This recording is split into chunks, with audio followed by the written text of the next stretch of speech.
Today topic is a resistive element, that is a single element circuit. Yani the circuit which is only consisted of resistance and along with the battery, that is called a single element circuit. To study the behavior of resistance in AC circuit, firstly let us know about the AC and DC. DC is a direct current and AC is alternating current. In the direct current only there are two types of direct current. One is pure DC, second one is alternating DC. Like when the magnitude is only varying of the quantities, that is current say or V say, and the direction remain the same, then that is also a DC. For example, but if there is occurring no change in magnitude as well as in the direction, then that is a pure DC. While in case of alternating current, which is represented by the symbol, you see that upper loop and lower loop, it alternates in a second. For example, 0, T by 4, T by 2, 3T by 4, and T. This is AC, which varies in magnitude as well as in direction. So here from the figure A you see only the resistance R is connected with the source, AC source. And we are going to study the behavior of resistance when it is connected with the AC source. Whether you see that the potential difference across the resistance R is given by, from the alternating AC source, we can write delta VR or V. Delta VR means suppose VB minus VA. If you apply a potential difference across the two ends of the resistor, then you can write V is equal to V naught sine omega t minus phi. Here V is the instantaneous voltage, V naught is the maximum voltage, omega is the angular frequency, and phi is phase angle or phase constant you call it. Similarly, if you divide the equation 1 by R, V by R, V naught by R sine omega t minus phi, then we get the instantaneous current through R is I is equal to I naught sine omega t minus phi. Here I stand for instantaneous current, the current which you get at any instant, and this is the maximum value of current, I naught sine into omega t minus phi. Now if you see the waveform of both the quantities, that is V and I, then you see that both the quantities varies in magnitude or in direction at the same time, means they are getting the same maximum value. Again they are 0, again they are getting the same maximum value. So it means that in the pure AC circuit, the current and voltage, they are in phase. See, this is sine value, this is sine value. So both will rise or both will fall at the same time. So the waveform of both V and I are sinusoidal. The waveform of I follow the waveform of V, means both the quantity are in phase, that is they reach maximum value at the same time and minimum value at the same time. Okay.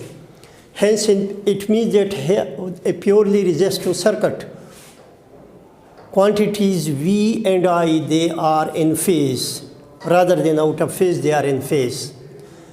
This is one way how to find the value of V and I, whether in the pure resistive element, whether it is in phase or whether it is out of phase. How is the waveform of both the quantities V and I? And the another way to find V and I is done by the phasor diagram. Figure C, this is figure C. Figure C is another way of looking at the situation. It is called phasor diagram, in which the phasor are represented by an arrow, rotate counterclockwise with the angular velocity omega about the origin. About the origin, this is the origin.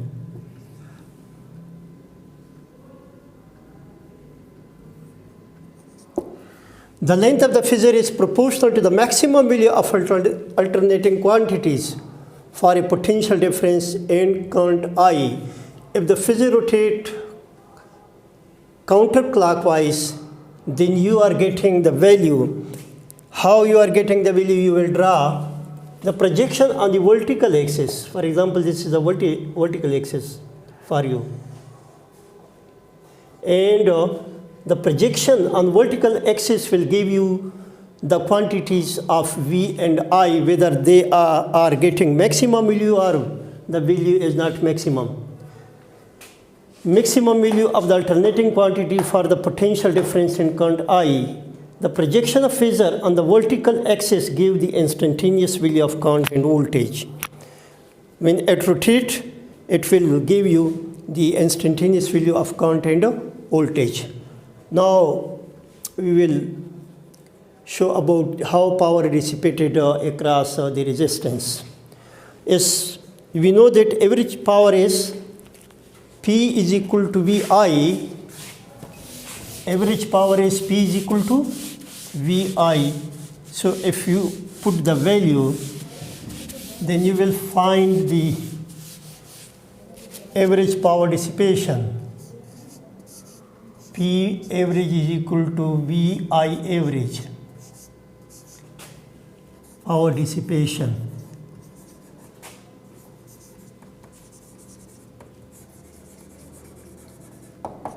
Or P average is equal to V naught sine omega t minus 5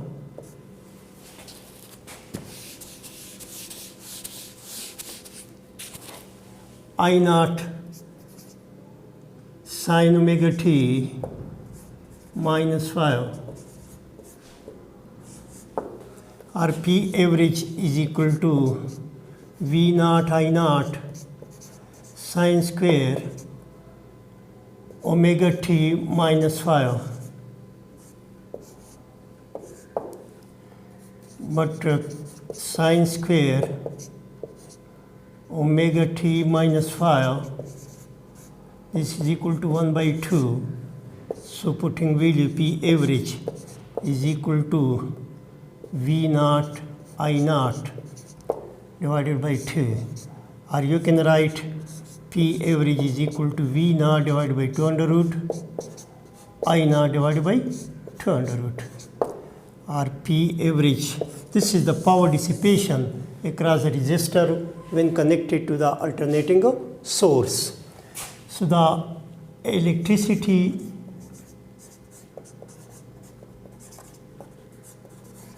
in magnetism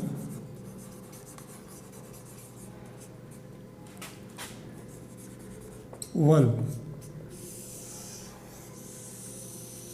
This is lecture 1.